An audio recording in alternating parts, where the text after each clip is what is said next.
Hi, if you're watching this, I'm guessing you're newer to games, or maybe someone today know a great worker placement game that you'd like and you're not really sure what that is. I'm James from Average Meeple, and today we're going to talk about worker placement. What is it, and how is it used in games?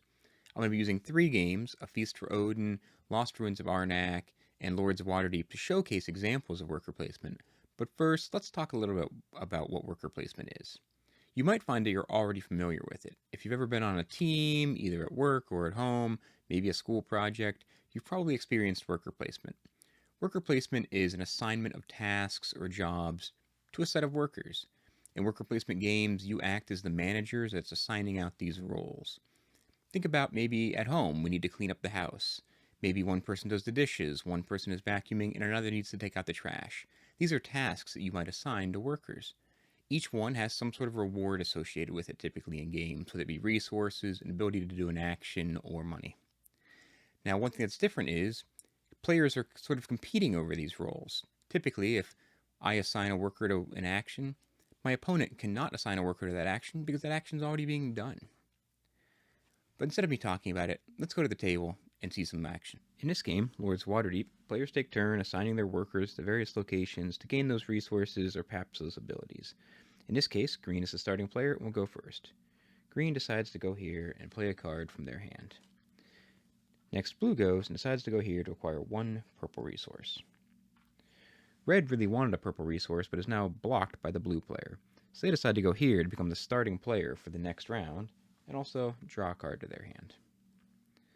Next, green goes again, and they decide to go here to play yet another card from their hand. Notice that multiple workers can be at this same location. Blue then decides to play a card from their hand, and red decides to get 2 resources. This continues on until all players have played all workers in their pool.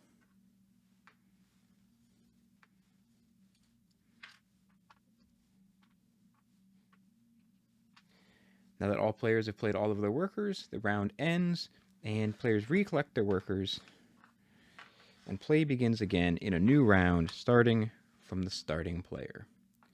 This is the core concept to worker placement. Players, throughout rounds, play their workers to various locations to gain those abilities or resources until the game ends. The next game, A Feast for Odin, is similar to Lords of Waterdeep in that players take turns assigning their workers to the various locations. This game happens to have a lot of locations.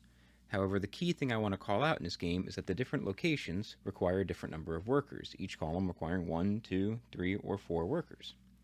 Players still go back and forth assigning their workers to the various locations. Each location can only have one player on it. And as soon as all workers have been placed and everything resolved, players take back their workers and the next round begins. I simply wanted to showcase in this how different games can implement worker placement in slightly different ways. In our final example, Lost Ruins of Arnak, I want to showcase more possible variances in worker placement. You'll notice some of our locations have spaces for just 1 worker, others have spaces for 2, but in addition to having a worker available, you must also be able to pay the cost of going to that location. In this case, it's 1 boot. Maybe green wishes to go here and pay 1 boat. Yellow wishes to go here, pays a car, and finally green, wanting to go to this second space here, even though yellow only paid 1 boot, green must pay 2. Again, this is just another possible example of different variances in worker placement. And that's worker placement. I hope that was helpful and gave you a good understanding of how worker placement can be implemented in different games.